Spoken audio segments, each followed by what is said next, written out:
savings every day. Good morning and welcome to today's video. It's 2 days after my BMX Everest and we are leaving County Durham. We've just said our goodbyes to Jimmy and Emily and heading back to London, but we're going to stop halfway to visit Bun and Beard. Haven't seen those guys in ages, so it'll be great to catch up. I thought I would take this opportunity, as we've got another long car journey, to reflect on the BMX Everest and answer some of your questions. I was going to do this video yesterday, but I fell asleep. Yeah, it felt really weird after 3 weeks to leave. Looking forward to going home. Going back to work, getting a bit of normality back. Can't always be on holiday. So what was the bike like to ride? So the gearing I used for the challenge was a 35 on the front and an 18 tooth cog on the back. Without installing like a flip-flop hub or something like that, I think we pretty much nailed it. At the start it was perfect, towards the end it was a little bit hard, but it forced me to ride a little bit faster, so I was happy with the choice. Having said that, it was quite hard levering the bike over the really steep section, so when it got to about 11-12% in parts, that bit was really difficult, but I guess that's always going to happen when you're on a single speed setup. Obviously I couldn't pedal at all on the descents, but that's part of the reason why we chose a straight route, so I didn't really have to brake until we got to the bottom. The stance on the bike was absolutely ridiculous. It was so wide. You can probably see in some of the footage, I'll overlay some now. Luckily that didn't seem to cause any problems. I wasn't getting any unusual leg ache or anything like that. It just meant I looked a bit funny on the bike. I know a wider stance can cause problems with lots of riders, especially if you're smaller, but luckily I didn't have any. The flat handlebars on the bike was the worst bit. I already knew having your wrists in that position wasn't the best, but we didn't manage to source bar ends in time. I don't even know if they'd fit on the end of BMX handlebars. If I was to do it again, I'd definitely put little bar ends like they use for cross country. It's just a much more natural position for your hand to be in, like that instead of like that. Nutrition. For some reason, before every ultra or long distance event that I do, we end up going to the shops and I buy loads and loads of solid food. I never end up eating it. About 3 hours in, my stomach just can't take solid foods anymore, so I end up drinking all my carbs. For my indoor double Everest, I ended up drinking smoothies. For this one, we switched to carb drink, which seemed to do the trick. I must have ridden 10 hours on only drink. Each bottle that I was drinking was 30 grams of maltodextrin, a teaspoon of table salt, which we kind of just chucked in and hoped it was the right amount, very scientific. A little bit of orange squash or cordial if you're from America, and then water to the top. There were 500ml bottles, I think. I was drinking half of one of those every time I went up and down, so every 15 minutes. That equates to approximately 60 grams of carbohydrate an hour, which was perfect for the challenge I was doing. Someone was asking in the comments how much the bike weighed. We weighed it this morning on Jimmy and Emily's bathroom scales, so I don't know how accurate they are, but the bike was 14 kilos. It was like 2 of my road bikes.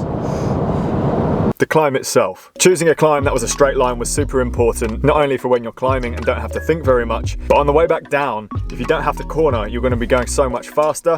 I still managed to hit about 70 k's an hour on the BMX, even though it was a little bit sketchy at points. When you're doing the descent 60 odd times, you're saving a huge amount of accumulative time through the whole event. I was actually blessed with unusual conditions in the Pennines. Usually that section of road would be a headwind the whole time. For some reason it flipped, and it was only in the morning that I struggled with the headwind. I had a tailwind the rest of the day up the climb, which meant I was descending into a headwind, which was a little bit chilly, but nowhere near as bad as climbing into it.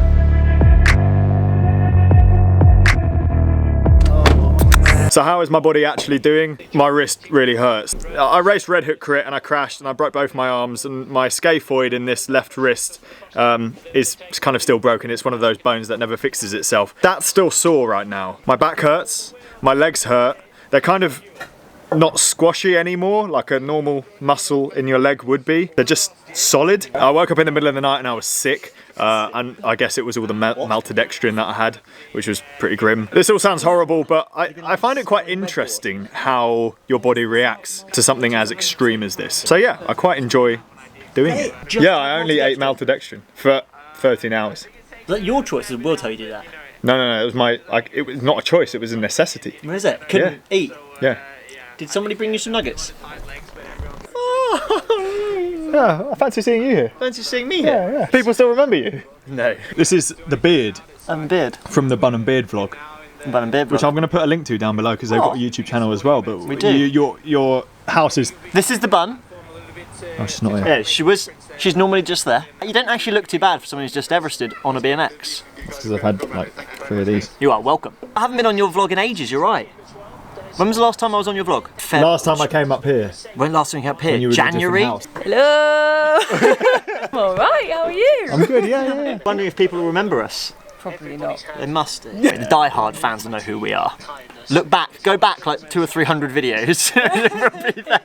There'll be like a consistent block of 100 videos where it was only us, really. Basically. Not much Francis, mainly us. It literally is. I have that playlist on all the time. And then we created a spin-off channel called the Bun and Beard Vlog. Check it out. Plug.